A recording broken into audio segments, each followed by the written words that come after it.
This is not just any Porsche. It's a very special model. This is the 911 GT2.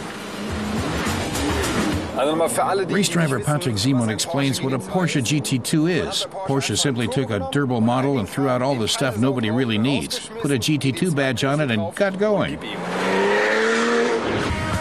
And getting going in this case means a top speed of 329 kilometers an hour and the dash to 100 in 3.7 seconds, thanks to a sumptuous 530 horsepower engine.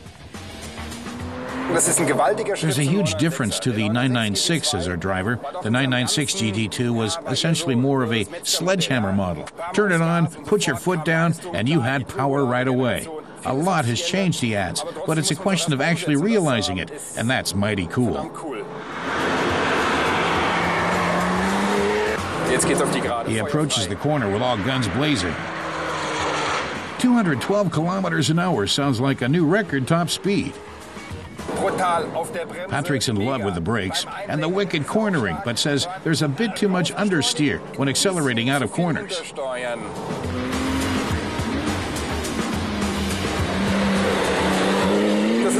He says there's a bit of the 997 problem. It's the same with all 997 models.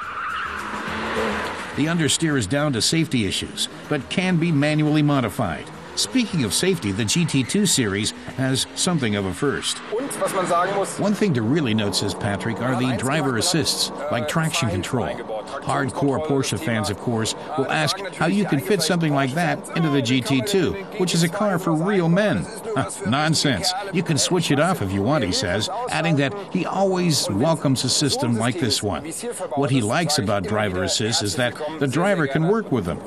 There's not just that silly babble about, yeah, like a racing car, like on the track. This is the real thing, and Patrick loves it. Das ist real, das ist genau so, und das ist einfach sau stark.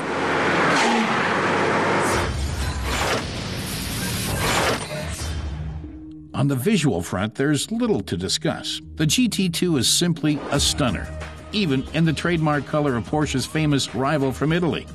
Somewhat less irresistible, perhaps, is the price tag, a hefty 189,000 euros.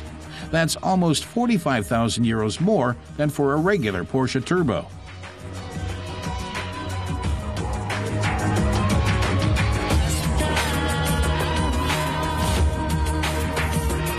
Visual highlights include the gills at the rear, yellow ceramic compound brake calipers, 19-inch Michelin Sport Cup tires, titanium exhaust pipes, and a monster rear spoiler.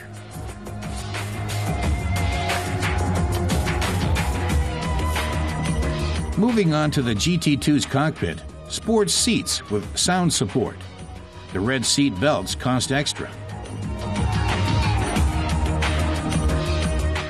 There's Alcantara galore across the interior, and note that the speedometer goes up to 350 kilometers an hour.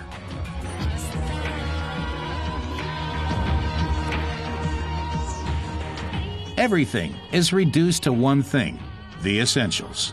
The makers want nothing to distract the driver from his task, maximum speed. Need an example? How about a lap time of 7.32 around the Nürburgring's northern loop?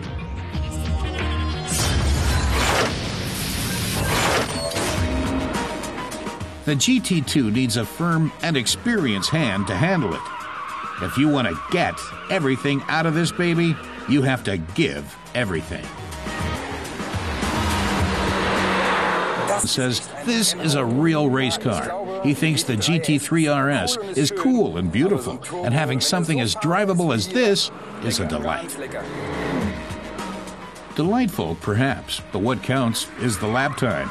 On the test track at the Look Driving Center, we want to know whether the GT2 can depose the current record holder. The reigning champion, the Corvette ZR1, boasts a time of 1 minute, 6.58 seconds.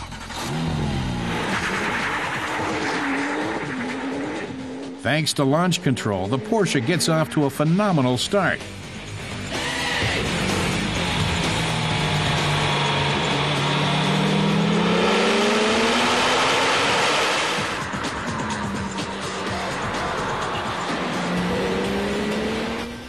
The straight sections allow the GT2 to put its awesome power on display. Posting a top speed of 213 kilometers an hour, it's like a force of nature.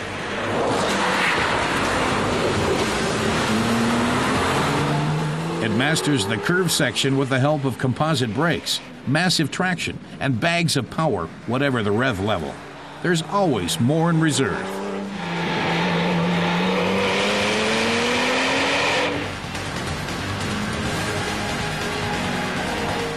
The clock stops at just 1 minute, 4.88 seconds, almost 2 seconds quicker than its rival from the U.S.